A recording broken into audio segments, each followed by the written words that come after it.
Directorate general of electronics and mechanical engineer, जिसे हम DGEME के नाम से भी जानते हैं, एक तरह की इंडियन आर्मी की भर्ती है ये, जिसमें आपका ग्रुप सी की पोस्ट पे डायरेक्ट यहाँ पे रिक्रूटमेंट निकाली गई है corps of electronics and mechanical engineers की।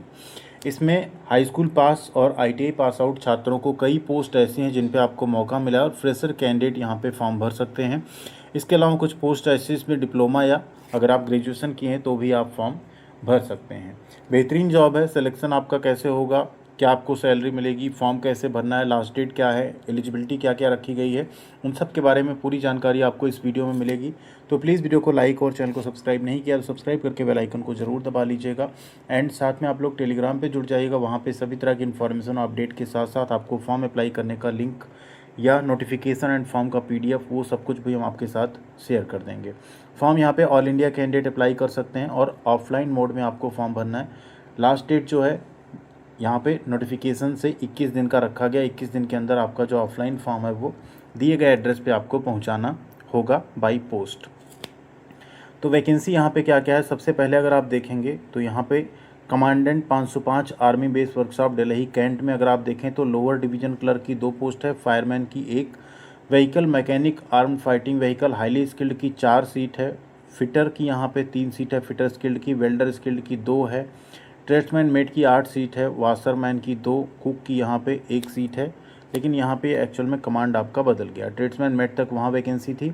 इसके बाद की जो भर्ती है वो आपकी कमांडेंट ऑफिसर न्यू दिल्ली की है, जिसमें वाशरमैन और कुक की वैकेंसी 2 और 1 सीट है।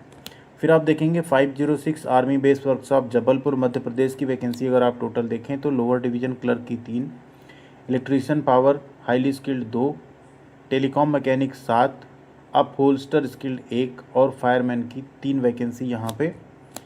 अगली जो आपकी यूनिट है commandant 507 army base workshop EME Karnataka की है, ठीक नहीं, कांकीनेरा यहाँ पे है, वेस्ट बंगाल वहाँ की है। नेक्स्ट अगर आप देखेंगे तो अगली vacancy commandant 508 army base workshop Prayagraj की यहाँ पे है, चौकी प्रयागराज की, जिसमें लोअर डिवीजन क्लर्क की 2 सीट है, स्टोर कीपर की 3, इलेक्ट्रीशियन की 2, अपहोल्स्टर की 2, मैकेनिक मशीनिस्ट स्किल्ड की 4, वेल्डर स्किल्ड की 1, टिन एंड कॉपर स्मिथ की 1 और ट्रेड्समैन मेट की 17। अच्छी वैकेंसी यहाँ पे ट्रेड्समैन मेट की जारी की गई है। अगली आप देखें 509 आर्मी बेस वर्कशॉप आगरा की है, जिसमें अगर आप टोटल वैकेंसी देखेंगे तो यहाँ भी लोअर डिवीजन क्लर्क की 7 सीट है, स्टोर कीपर की 4, इंजीनियरिंग इक्विपमेंट मैकेनिक की 1, electrician power highly skilled 1, electrician highly skilled grade 2 1, telecom mechanic की 1 और टेलीकॉम मैकेनिक की। फिर आप देखेंगे अगली वर्कशॉप है आपकी आगरा उत्तर प्रदेश की, वहाँ पे टेलीकॉम मैकेनिक हाईली स्किल्ड की सिर्फ 1 वैकेंसी है। इसी तरीके से आप यहाँ पे अलग अलग देख सकते हैं, जो आर्मी बेस वर्कशॉप है वहाँ पे अलग अलग आप भर्ती यहाँ पे देख सकते हैं। इसके अलावा अब बात कर लेते हैं सबसे इम्पॉर्टेंट कि यहाँ पे एलिजिबिलिटी क्या रखी गई, यानी एजुकेशनल क्वालिफ़िकेशन आपको क्या चाहिए होगा। अब इसमें एक चीज़ यहाँ पे पहले क्लियर कर दी गई, जो भी quality control engineer detachment base workshop group quality COD Agra Uttar Pradesh है, उसका examination centre 509 army base workshop Agra बनेगा। बाकी जितनी station workshop EME Delhi cantt है उसका 505 आर्मी वर्कशॉप दिल्ली कैंट बनेगा, ठीक है। एग्जामिनेशन सेंटर यहाँ पे बता दिया गया है। बाकी जो बैलेंस यूनिट्स हैं, ठीक है, उनका यहाँ पे एग्जामिनेशन सेंटर आगे दिया हुआ है। जो यहाँ पे आपका ये सेंटर है वहीं पे आपका एग्ज़ाम कंडक्ट कराया जाएगा। ऊपर अगर आप देखें तो यहाँ पे लिखा है ना कि ये आपका इस्टेब्लिशमेंट का एड्रेस है, वहीं पे आपका एग्ज़ाम भी कंडक्ट कराया जाएगा। अब नीचे यहाँ एजुकेशनल क्वालिफ़िकेशन की बात करते हैं। तो एजुकेशनल क्वालिफ़िकेशन में अगर आप देखें तो इलेक्ट्रीशियन हाईली स्किल्ड में आपको 10+2 यहाँ पे आपने किया हो, पास इन 10+2 with certificate from A recognised ITI, यानी आपने 10+2 12th भी किया हो, साथ में आपने ITI किया हो, तो आप यहाँ पे फॉर्म भर सकते हैं। या आपने आर्म फोर्स पर्सनल या एक्स सर्विसमैन अगर आप इस अप्रोप्रिएट ट्रेड में ग्रेड 1 में काम किए तो भी आप फॉर्म भर सकते हैं। डिजायरेबल में यहाँ रखा गया है national council for training in the vocational trade certificate from directorate general of employment and training ministry of labour and employment government of India. ये डिजायरेबल क्वालिफ़िकेशन का यहाँ पे मतलब है DGT है, तो सेम आपके पास ITI अगर है तो आप फॉर्म भर सकते हैं यहाँ पे। नेक्स्ट पोस्ट है इलेक्ट्रीशियन पावर हाईली स्किल्ड, यहाँ पे भी आपने 10+2 एंड साथ में आपने ITI किया हो अगर इलेक्ट्रीशियन ट्रेड में, तो आप यहाँ पे फॉर्म भर सकते हैं। अगली पोस्ट है टेलीकॉम मैकेनिक हाईली स्किल्ड की, यहाँ पे भी आपने ITI किया हो तो आप यहाँ पे फॉर्म भर सकते हैं। ट्रेड तो यहाँ पे नहीं है, बट टेलीकॉम मैकेनिक में ICTSM ट्रेड आपका यहाँ पे जनरली जो है चल जाएगा, ठीक है। अगला वैकेंसी यहाँ पे है engineering equipment mechanic highly skilled, यहाँ पे भी अगर आप देखें तो आपने मोटर मैकेनिक ट्रेड में अगर आपने यहाँ पे ITI की है तो आप फॉर्म भर सकते हैं, या तो आपने BSc physics chemistry and mathematics में की हो तब आप यहाँ पे फॉर्म भर पाएंगे। आगे बढ़ें अगर यहाँ पे नेक्स्ट है व्हीकल मैकेनिक आर्मर्ड फाइटिंग, यहाँ पे व्हीकल है हाईली स्किल्ड, इसमें आपने 10+2 साथ में मोटर मैकेनिक ट्रेड में ITI किया है तो फॉर्म भर सकते हैं। टेलीफोन ऑपरेटर की है तो इसमें आपने यहाँ पे 10th किया हो या इंग्लिश सब्जेक्ट आपका ज़रूर उसमें रहे, साथ में आपके पास PBX बोर्ड हैंडल करने का प्रोफिशिएंसी मतलब क्षमता होनी चाहिए। इंग्लिश स्पीकिंग आपके अच्छी हो तो टेलीफोन ऑपरेटर की पोस्ट आपके लिए है।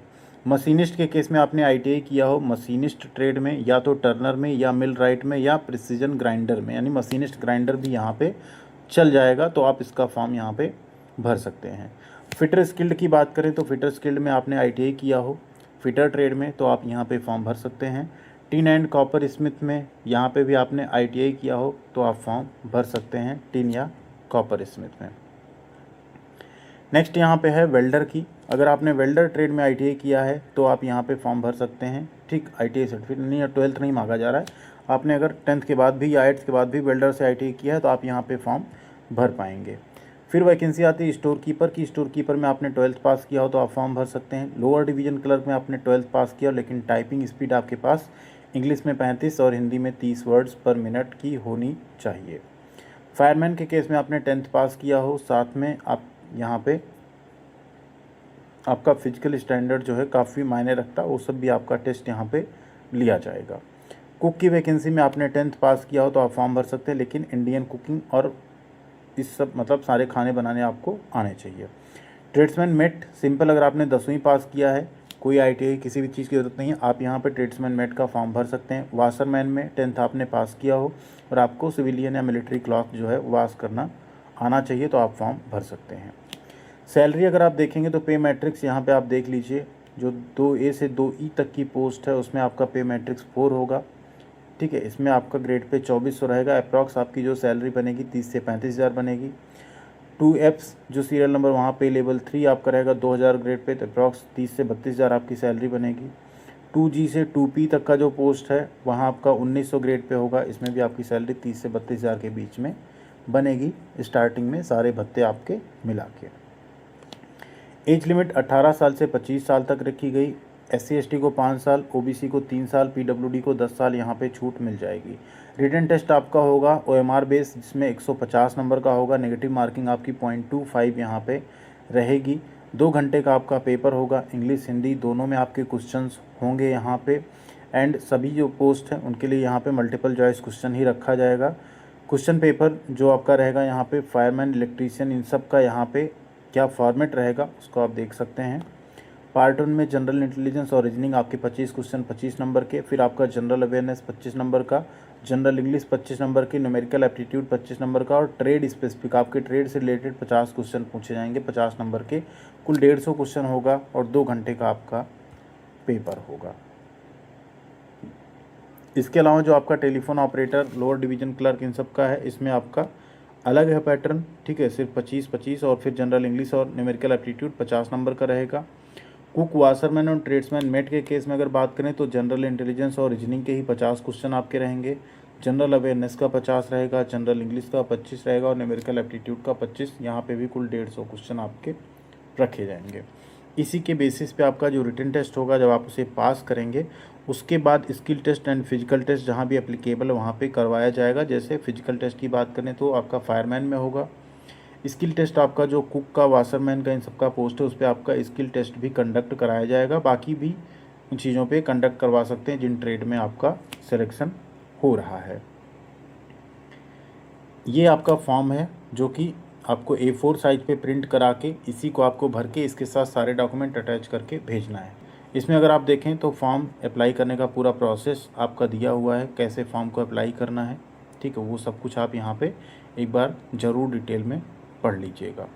यहाँ आप देख सकते हैं नीचे है पूरा कैंडिडेट जो एप्लीकेशन, उसको A4 साइज में आपको कंप्लीट फिल कर लेना है। एक सेल्फ एड्रेस इन्वेलप जिस पे 5 रुपये का टिकट लगा उसे भी साथ में अटैच कर देना है, बाकी सारे डॉक्यूमेंट अटैच कर देने हैं। और आपको एक साधारण डाक से भेज देना है। लिफाफे के ऊपर आपका application for the post of, आगे जिस पोस्ट के लिए आप फॉर्म डाल रहे हैं वो लिखा रहेगा, और एप्लीकेशन जो आप भेज रहे हैं उसमें ईमेल आईडी, आधार नंबर, लिंक, टेलीफोन, ये सब कुछ आपका मेंशन रहना चाहिए। लास्ट डेट 21 दिन है, संडे हॉलीडे सबको इंक्लूड करके, यानी जल्दी से जल्दी आपको फॉर्म भर के भेजना है। 28 दिन का मौका उन्हें मिलेगा जो असम, मेघालय, अरुणाचल प्रदेश, मिजोरम, मणिपुर, नागालैंड, त्रिपुरा, सिक्किम, लद्दाख डिवीज़न या जम्मू कश्मीर से आते हैं। ठीक है, उनको यहाँ पे 28 दिन का टाइम मिल जाएगा। बाकी यहाँ पे सिर्फ एक ट्रेड और एक लोकेशन पे ही आप फॉर्म भर सकते हैं, ये आपको ध्यान रखना है। जैसे एक आर्मी बेस को ही आप चूज़ करेंगे, सपोज़ करिए आपने आगरा चूज़ किया, आगरा में कोई एक ट्रेड आप चूज़ करेंगे, वही आप फॉर्म भर सकते हैं। यानी एक आर्मी बेस और एक ट्रेड के लिए आप फॉर्म भर सकते हैं, मल्टीपल आर्मी बेस के लिए एक साथ आप फॉर्म यहाँ पे नहीं भर पाएंगे। ठीक है, थैंक यू वेरी मच, ख्याल रखिएगा अपना। मिलते हैं अगली अपडेट के साथ अगले वीडियो में।